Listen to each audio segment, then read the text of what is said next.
네, 안녕하세요. 저는 카이스트 전기 및 전자공학부 윤준보 교수 연구실 박사과정 이용복입니다. 먼저 세미나 기회를 주셔서 감사드리고 또 제 연구에 관심을 가지고 참석해 주신 분들에게도 감사의 말씀드립니다. 제가 오늘 말씀드릴 내용은 10펜토들퍼빗 이하의 에너지 효율적이면서도 방사선에 강인한 나노 사이즈의 기계식 비발성 메모리에 대한 연구입니다. 먼저 연구의 필요성부터 말씀드리도록 하겠습니다. 최근 5G, 인공지능 분야가 발전하면서 이제 자율주행과 도심항공 모빌리티와 같은 새로운 응용 분야들이 등장하고 있습니다. 이러한 분야들에 탑재되는 메모리 소자에 요구되는 사항은 이제 크게 두 가지입니다. 첫 번째로 생산되는 수많은 데이터들을 빠르고 에너지 효율적으로 처리하기 위해서 초고속, 초저전력, 고집적 메모리가 필요합니다. 또한 이러한 분야에 사용되는 메모리의 경우 이제 가혹 환경에 노출이 되어 있고 또 한 번의 에러가 사람의 생명에 직결되기 때문에 가혹 환경에서도 높은 안정성을 가져야 합니다. 하지만 CMOS 메모리는 공작 특성상 그냥 가혹 환경에 취약한 특성을 가지고 있습니다. 특히 CMOS 메모리는 방사선에 노출이 되면 반도체 메모리에 의도치 않은 전하가 발생해서 원래의 스테이트가 바뀌는 현상인 소프트 에러가 발생할 수 있습니다. 자율주행용 메모리에 이런 소프트 에러가 발생했을 경우 다음 연구 결과와 같이 객체의 오분류가 발생할 수 있고 이는 인명사고로 이어질 가능성이 있다는 결과들이 보고되고 있습니다.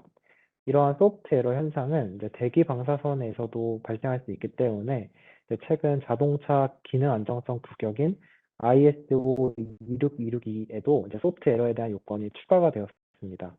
하지만 반도체가 고집적 고성능화될수록 이런 소프트 에러에 더 취약해지기 때문에 아래의 기사들과 같이 학계뿐만 아니라 산업에서도 메모리 소자의 방사선 안정성에 대해 많은 관심을 가지게 되었습니다.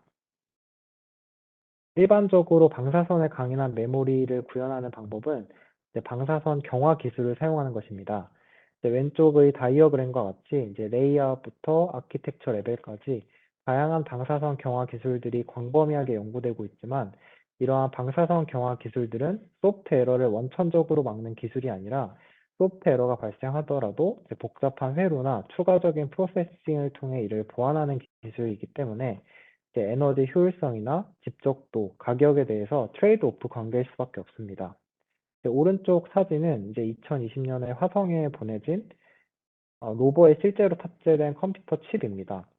가혹한 화성 환경에 대해서 안정적으로 작동하기 위해 약 1메가라드 수준의 내방사선을 가지도록 설계가 되었지만 성능이 상대적으로 매우 낮고 가격 또한 매우 비싼 것을 확인하실 수 있습니다.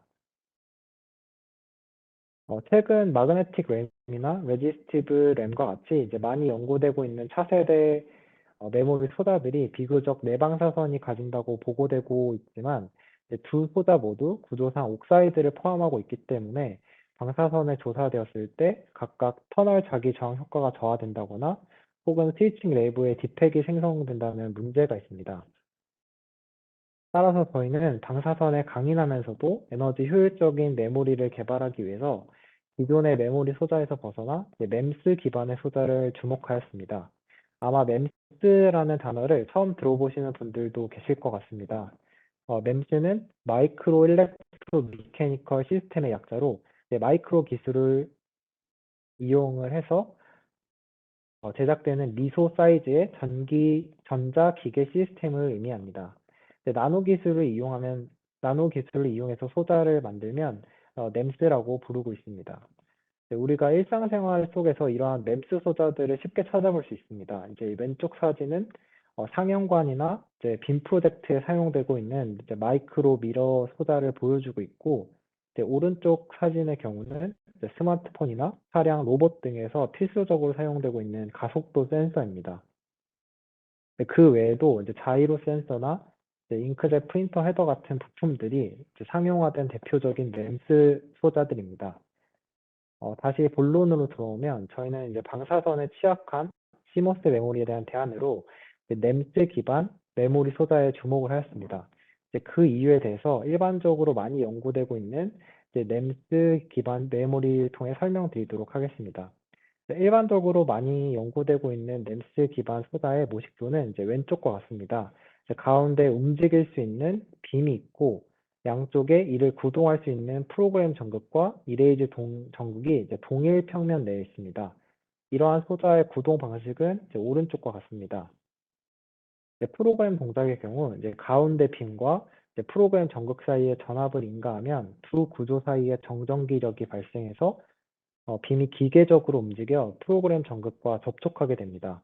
이때 빔과 전극 사이의 점착력이 이제 원래 상태로 돌아가려는 복원력보다 더 크게 설계를 하면 인가해준 전압을 제거를 하여도 이 휘어진 빔이 이 붙어있는 그 상태를 유지를 할 수 있습니다.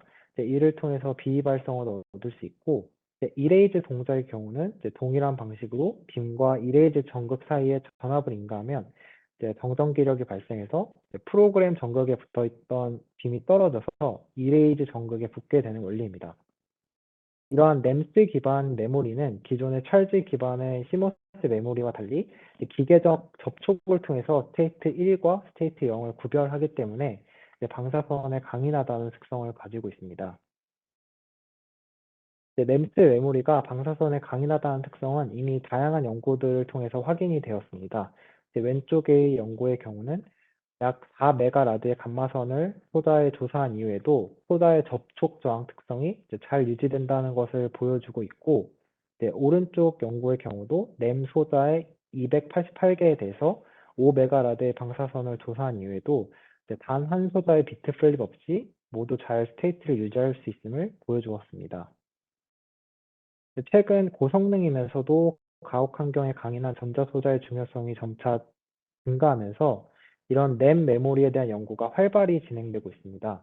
iEdge 프로젝트라고 이름 지어진 이 프로젝트는 램 메모리와 스위치를 사용해서 고온, 고방사선이면서도 초저전력 칩을 개발하는 프로젝트로 2022년에 EU 등에서 펀딩을 받아 시작되어서 현재 8개 그룹이 참여하고 있는 큰 프로젝트입니다.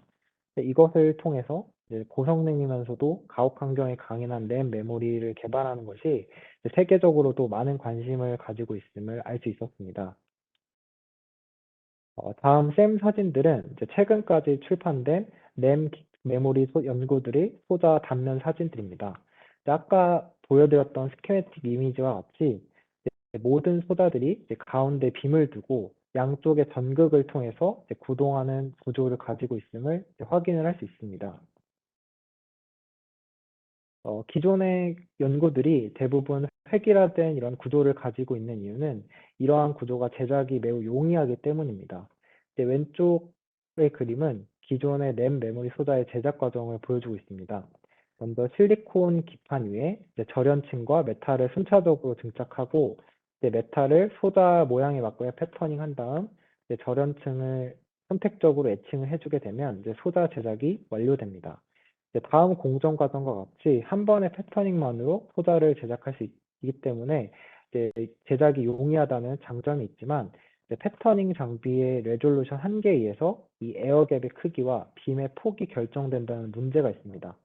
따라서 값비싼 리토그래피 장비를 쓰지 않는다면 큰 에어갭과 큰 빔 위스에 의해서 아래 수식에 따라 프로그래밍 에너지가 매우 커진다는 단점이 있습니다.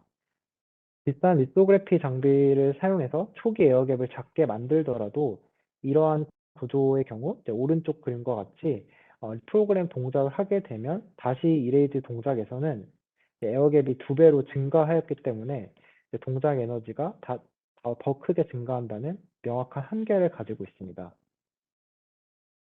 이에 저희는 기존의 획일화된 구조와 동작 방식에서 벗어나서 방사선에 강인하면서도 에너지 효율적인 램 비발성 메모리를 개발하는 것을 목표로 하였습니다.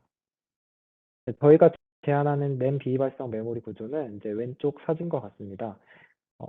기존의 연구들과 달리 상부 전극과 하부 전극이 수직 방향으로 배열되어 있는 면외 전극 구조를 가지고 있습니다.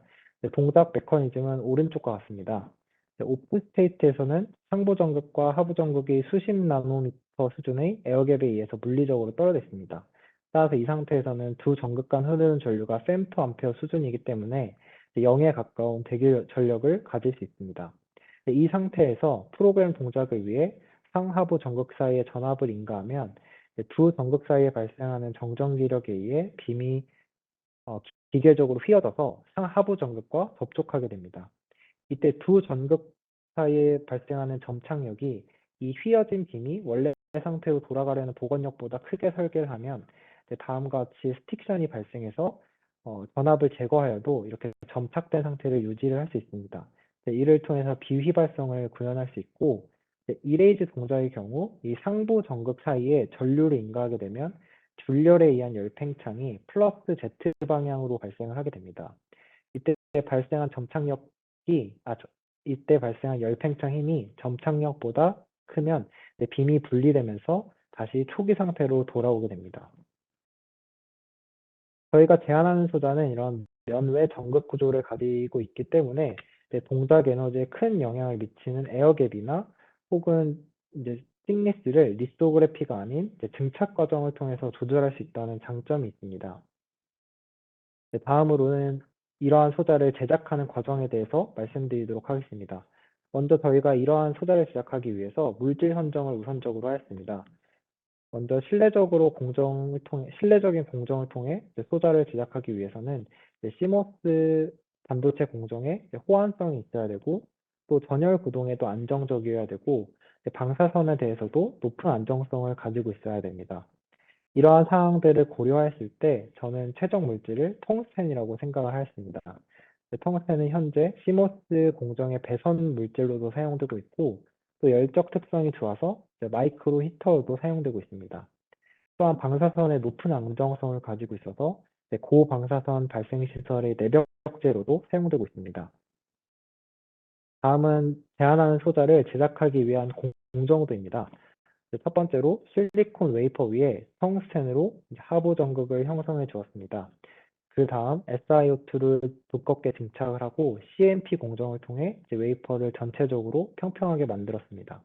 그 다음 ALD 공정을 통해 SiO2를 20나노미터 정도로 매우 얇게 증착 후 패터닝을 하여서 상부 전극이 형성될 부분에 단차를 형성해 주었습니다. 그 다음 SiO2를 다시 증착을 하고 그 위에 다시 텅스텐으로 상부 전극을 형성해 주었습니다. 마지막으로 BOE 웹 애칭을 통해서 SiO2를 선택적으로 애칭을 하고 CPD 공정을 통해 릴리즈를 하여서 소자를 제작 완료하였습니다. 다음은 공정 결과입니다.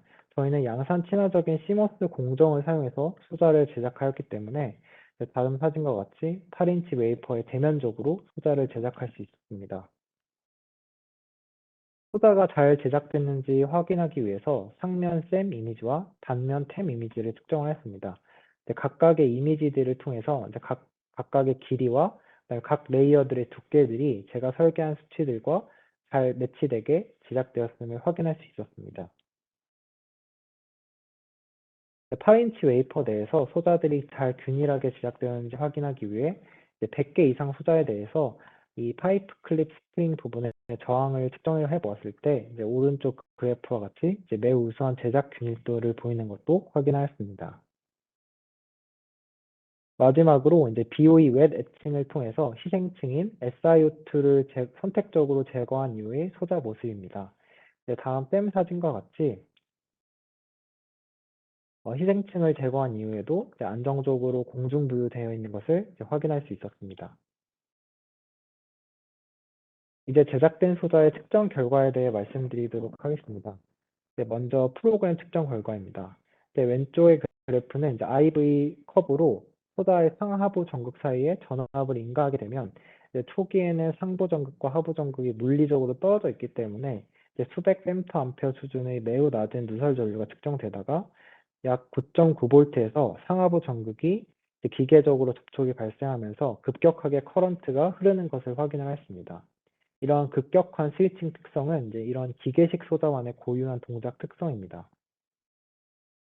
특정 데이터를 반영해서 아래 수식을 통해 프로그램 동작 에너지를 계산해 보았을 때 동작 에너지는 2.83 femto/bit로 저희가 목표한 수치인 10 femto/bit를 만족하는 것을 확인할 수 있었습니다.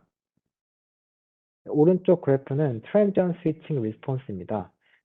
내부의 회로와 같이 소자의 로드 저항을 직렬로 연결하고 펑션 제너레이터를 통해서 이제 펄스를 인가하게 되면 이제 초기 상태에서는 소자가 오프되어 있기 때문에 소자의 저항이 매우 커서 이제 인가한 전압이 모두 소자에 걸리지만 소자가 붙고 난 이후에는 이제 로드 저항에도 전압이 분배되게 됩니다. 이때 전압을 걸어주고 로드 저항에 분배되는 데까지 걸리는 시간이 이제 이 소자의 동작 속도라고 할 수 있습니다. 이 오른쪽 그래프는 이제 측정 결과입니다. 이 그래프에서 검은 선은 펑션 제너레이터를 통해서 인가한 펄스이고 파란색 선은 로드 저항에 분배된 전압입니다. 이때 이 두 개 사이의 시간이 소자의 동작 시간이라고 이제 생각할 수 있습니다. 이를 통해서 이제 제작된 소자가 이제 50 나노세컨드로 매우 빠르게 동작함을 확인할 수 있었습니다. 다음은 소자의 이레이즈 측정 결과입니다. 왼쪽 그래프와 같이 400 나노세컨드의 폭의 0.9V 펄스를 상부 전극 사이에 인가했을 때 상하부 전극 사이의 접촉 저항이 급격히 증가하면서 접촉된 빔이 떨어진 것을 확인할 수 있었습니다. 그 다음으로 이제 제작된 소자들 간의 접촉 저항 균일도를 확인해 보았습니다. 저희는 실내적인 시모스 공정을 통해 소자를 제작하였기 때문에 이제 오른쪽 그래프와 같이 이제 온 스테이트의 접촉 저항이 이제 매우 균일한 것을 확인할 수 있었습니다. 다음으로는 제한하는 소자가 기계적으로 다음으로 이제 제한하는 소자가 이제 기계적으로 움직이기 때문에 이제 이를 시각적으로 관측하기 위해서 고해상도 3차원 서페이스 프로파일러를 통해 하나의 소자에 대해 순차적으로 이니셜, 프로그램드, 이레이즈 스테이트에서의 표면 형상을 측정해 보았습니다. 하지만 보시는 측정 사진과 같이 각 스테이트별 차이를 구분하기가 어려웠습니다. 그 이유는 제한하는 소자가 이제 수십 나노미터의 매우 작은 에어갭을 가지고 움직이기 때문에 이제 그 차이를 구분하기가 어렵기 때문입니다. 따라서 저희는 실제 기계적인 움직임이 발생하는 이 빔의 끝부분을 좀 더 집중해서 측정을 해보았습니다. 아래의 고확대 그림들을 보시면 이제 프로그램된 소자의 캔틸레버 끝 부분이 이니셜 스테이트와 비교해서 더 낮은 Z값을 보이는 것을 확인할 수 있었습니다. 또한 해당 소자를 다시 이레이즈를 하게 되면 이제 점착된 빔이 분리되면서 캔틸레버가 다시 원래 수준으로 돌아온 것도 확인을 하였습니다. 이러한 결과는 이제 제작된 소자가 저희가 제안한 메커니즘에 따라서 기계적으로 동작한다는 것을 보여주는 측정 결과입니다. 다음으로는 소자의 메모리 특성을 측정해 보았습니다. 신뢰성의 경우 20사이클 이상 프로그램과 이레이즈를 반복 동작하는 것을 확인하였고 데이터 유지 능력인 리텐션도 측정을 해봤을 때 상온에서 10의 6승초 이상 안정적으로 스테이트가 유지됨을 확인을 하였습니다. 또한 400켈빈까지 점진적으로 온도를 증가시키는 상황에서도 저장된 정보를 안정적으로 유지하는 것도 확인하였습니다. 다음으로 제작된 소자의 방사선 안정성을 실험해 보았습니다. 제작된 소자의 1메가라드의 감마선을 조사한 후 IV 특성을 측정했을 때 왼쪽 그래프와 같이 시머스 소자에서 나타나는 누설 증가나 동작 전압 시프트 혹은 서브스레이션 스윙 증가와 같은 성능 저하 없이 실내적으로 동작하는 것을 확인하였습니다. 또한 오른쪽 그래프와 같이 방사선 조사 전후의 소자들의 접촉 저항 분포를 확인하였을 때 단 한 소자의 비트 플립 없이 모든 소자가 원래 스테이트를 잘 유지함을 확인할 수 있었습니다. 제작한 램 메모리가 이런 우수한 내방사선을 가지는 이유는 기계적인 동작 방식을 가지고 또 방사선의 강이나 텅스텐을 저희가 구조 물질로 사용하였기 때문입니다. 마지막으로 제작한 소자의 제작한 소자에 대해서 충격과 진동 환경에서 안정성을 테스트해 보았습니다. 특정 조건은 이제 자동차 반도체의 신뢰성 테스트 표준 조건인 제작 스탠다드를 기준으로 진행을 하였습니다. 위의 두 표는 각각 충격과 진동에 관한 테스트 조건표입니다. 저는 그 중에서도 가장 상위 조건으로 실험을 진행을 하였습니다. 실험 진행은 이제 해당 표준 조건의 실험 셋업이 갖추어진 QRT라는 회사에 방문해서 실험을 진행하였습니다. 다음 두 그래프는 이제 충격과 진동 실험 전후의 소자들의 접촉 저항 분포를 비교한 것입니다. 결과적으로 모든 소자가 원치 않은 비트 플립 없이 본래 스테이트를 잘 유지하는 것을 확인을 했습니다. 저희가 제작한 램 메모리가 수십 나노미터 수준의 에어갭을 두고 떨어져 있기 때문에 충격이나 진동에 매우 취약할 것이라고 생각하실 수 있지만 사실은 그와 반대로 매우 강인한 특성을 가지고 있습니다. 그 이유는 저희가 제작한 소자의 경우 소자의 질량이 fem토킬로그램 수준으로 매우 작기 때문에 충격에 의해 받는 힘이 매우 작고 또한 매우 작은 질량으로 인해서 소자는 매우 높은 레조넌스 프리퀀시를 가지고 있습니다. 이러한 점들이 기계식 메모리가 충격과 진동에서도 매우 강인한 특성을 가지게 하는 것입니다. 마지막으로 저희가 제작한 소자와 기존의 연구들을 비교해 보았습니다. 기존의 연구들은 오랜 연구 기간에도 불구하고 획일화된 면내 전극 구조와 동작 방식으로 인해서 10헵토줄 per 이하의 초저전력 동작이 어려웠습니다. 따라서 저희는 면외 전극 구조와 새로운 동작 방식을 도입하여서 방사선에 강인하면서도 초저에너지로 동작하는 램 비발성 메모리를 구현할 수 있었습니다. 또한 기존 연구들과 달리 양산 친화적인 공정 방법을 개발하였고 방사선뿐만 아니라 고온, 충격, 진동 환경에서도 제작한 메모리 소자의 데이터 안정성을 검증하였습니다. 네, 발표를 정리하도록 하겠습니다. 저는 기존의 램 메모리 단점을 극복하기 위해서 새로운 동작 방식과 구조를 가지는 램 메모리를 제안을 하였고, 이를 시머스 공정을 통해 신뢰적이면서도 대면적으로 구현을 하였습니다. 또한 전기적 광학적 측정을 통해서 제안한 메모리 소자가 제안하는 메커니즘에 따라 잘 동작하는지 확인을 하였고, 또 고에너지 방사선을 포함해서 다양한 가혹 환경에서의 데이터 안정성도 검증을 하였습니다. 네, 이상 발표를 마무리하도록 하겠습니다. 네, 경청해 주셔서 감사합니다.